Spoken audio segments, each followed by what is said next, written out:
Márcia, e a gente está falando aqui de educação. Mas antes de você hoje que tem transformado a vida das pessoas, eu imagino que você também não tem uma história, porque a vida de ninguém é fácil. E você me comentou que a sua mãe tem uma história muito bonita de vida e você batalhou muito para chegar onde você está. Conta um pouquinho disso pra gente. Claro, claro. A minha mãe, ela é do interior de Minas, né? Veio também de uma família muito pobre, chegou inclusive a passar fome, né? Família de agricultores italianos que migraram para o Brasil. E então ela teve uma vida muito dura, né? Muito difícil. E o meu pai nos abandonou quando eu tinha 6 meses de idade, simplesmente saiu, deixou a gente para trás. Então minha mãe teve que batalhar muito, né, para poder me criar. Uhum. E com a falta, né, de escolaridade dela, ela não tinha muitas oportunidades em São Paulo, né, para trabalhar. E ela trabalhou por muitos anos como empregada doméstica. E depois como faxineira. Certo. Então, foi realmente bem assim complicado para mim estudar, porque quando você vem de uma vulnerabilidade socioeconômica, é muito mais difícil, né, as batalhas no Brasil, né? O Brasil não é um país que te dá oportunidades, né, nesse tipo de situação.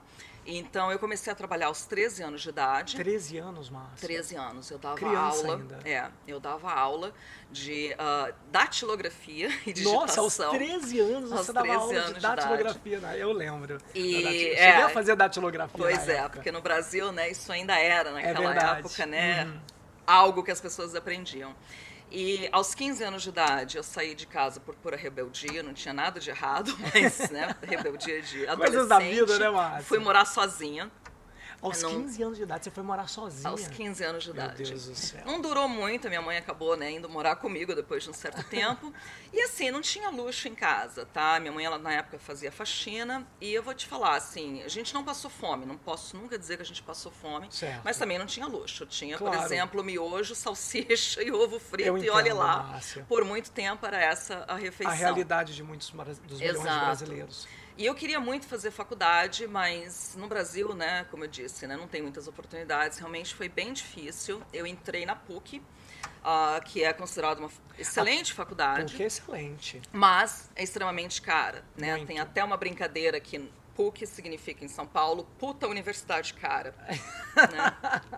Então, realmente, para pagar a faculdade, eu arrumei um emprego num jornal, que era o maior jornal em São Paulo, na época, chamado Estado de São Paulo. Nossa, não tenho nem o que falar, famosíssimo. Que me mandava para favelas em São Paulo. Era um emprego que pagava relativamente bem, porque era muito perigoso, né? As pessoas não queriam fazer. Eu não sei te contar quantas vezes eu tive arma apontada para minha cabeça. Meu Deus, Márcia.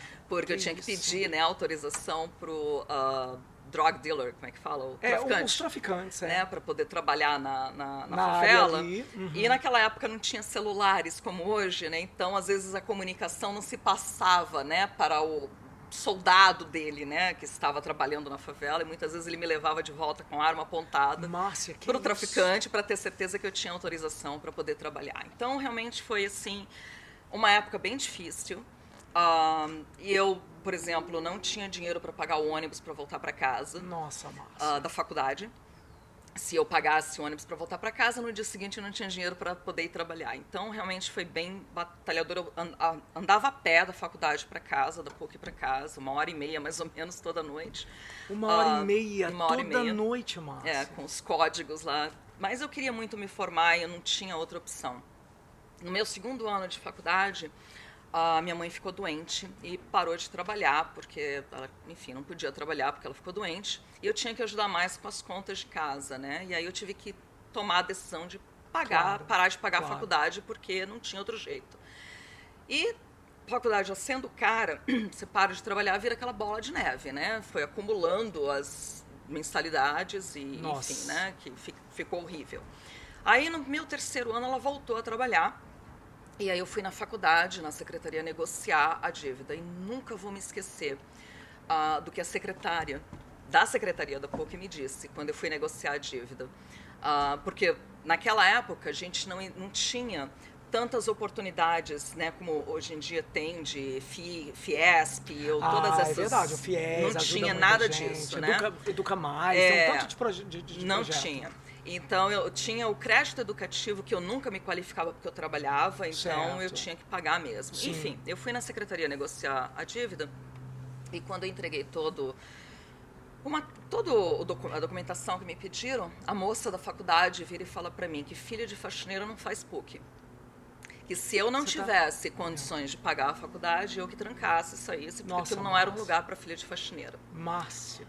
Eu vou te falar que isso dói, e falo para todo mundo que está me ouvindo que vem de uma situação socioeconômica, né, de vulnerabilidade, que se você ainda não ouviu coisas parecidas, vai ouvir, porque as pessoas tentam te julgar muito, né, pelas condições financeiras, né, da onde você veio e coisas do gênero. Sim, certo. Então isso realmente me machucou. Nossa, eu imagino. Márcia. Só que eu aprendi desde pequena, Vinícius, a dar patada nas pessoas, a primeiro não deixar que ninguém que tenta me fazer bullying comigo percebe que me atingiu.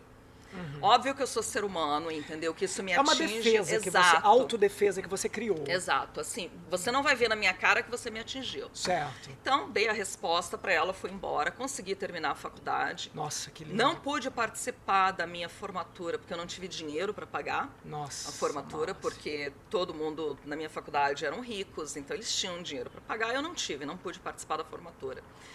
E também para pegar o meu diploma demorou, porque eu também precisava pagar, eu também não tinha dinheiro, mas enfim, quando eu consegui pegar o diploma, a primeira coisa que eu fiz, eu voltei na secretaria e mostrei para ela que a filha da faxineira não só faz PUC, como se forma na PUC. Que coisa que eu tenho boa. todo o direito de estar naquela faculdade como qualquer outro aluno. Com certeza, Márcia, eu não tenho dúvida. Depois, quando eu fiz o meu mestrado aqui na UC em São Francisco, aqui eu pude fazer a formatura, porque aqui faz parte do pacote, aqui você não paga separado, né? Pelo menos a colação de grau faz parte. Não é como o Brasil, que é tudo... Não, entendi, aqui é tudo junto. Aqui faz parte do que você pagou para a faculdade. Você já paga o curso e já tem isso já incluso. Tem. A colação de grau. Não existe aquela festa que tem no Brasil de formatura. Tá. É Sério, só a colação Márcia? de grau, que você põe beca, vai lá, recebe o diploma, né? Falso. Uma coisa da mão do simbólica, reitor, né? Só isso. Aham. Enfim, eu fiz a colação de grau. Primeira vez que eu coloquei beca, que eu fui receber meu diploma. Minha mãe veio do Brasil, né, para participar. E eu tirei fotos. E a moça ainda trabalhava na PUC. Eu mandei uma carta para ela com as fotos e falei para ela, né? A filha da faxineira que você falou que não devia estar na PUC, Uau. não só faz PUC e se forma, como também faz mestrado nos Estados Unidos e se forma. Não, você tá brincando, você mandou pra ela. Mandei. Que coisa E eu falei, boa. mas com você eu vejo que muita coisa não mudou. Qual que é a tua desculpa? Né? Meu Deus. E a razão de eu ter feito isso, Vinícius, não foi para humilhá-la, tá? Isso Eu não sei, é a eu razão. posso imaginar, mas é Márcia. porque eu acho que palavras têm poder. Palavras podem te ajudar, entendeu? A te elevar, né? E você batalhar e seguir em frente. Sim. Ou pode te derrubar. Se fosse uma outra pessoa que tivesse ouvido dela em 96, que filha de faxineira não fazia PUC, que eu não deveria estar ali naquela faculdade, a pessoa podia ter desistido, né? E não ter seguido em Perdido frente. uma grande oportunidade Exato. na vida, né, E acho que ela Márcia? não tem o direito de tirar o sonho de ninguém. Eu te entendo, Márcia, plenamente. Eu acho que você criou essa autodefesa, mas você, graças a Deus, que você acreditou no seu sonho e teve garra para lutar.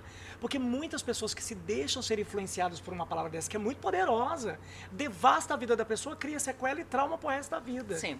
Mas que bom que você conseguiu transformar aquelas palavras lá atrás de derrota em vitória. Sim.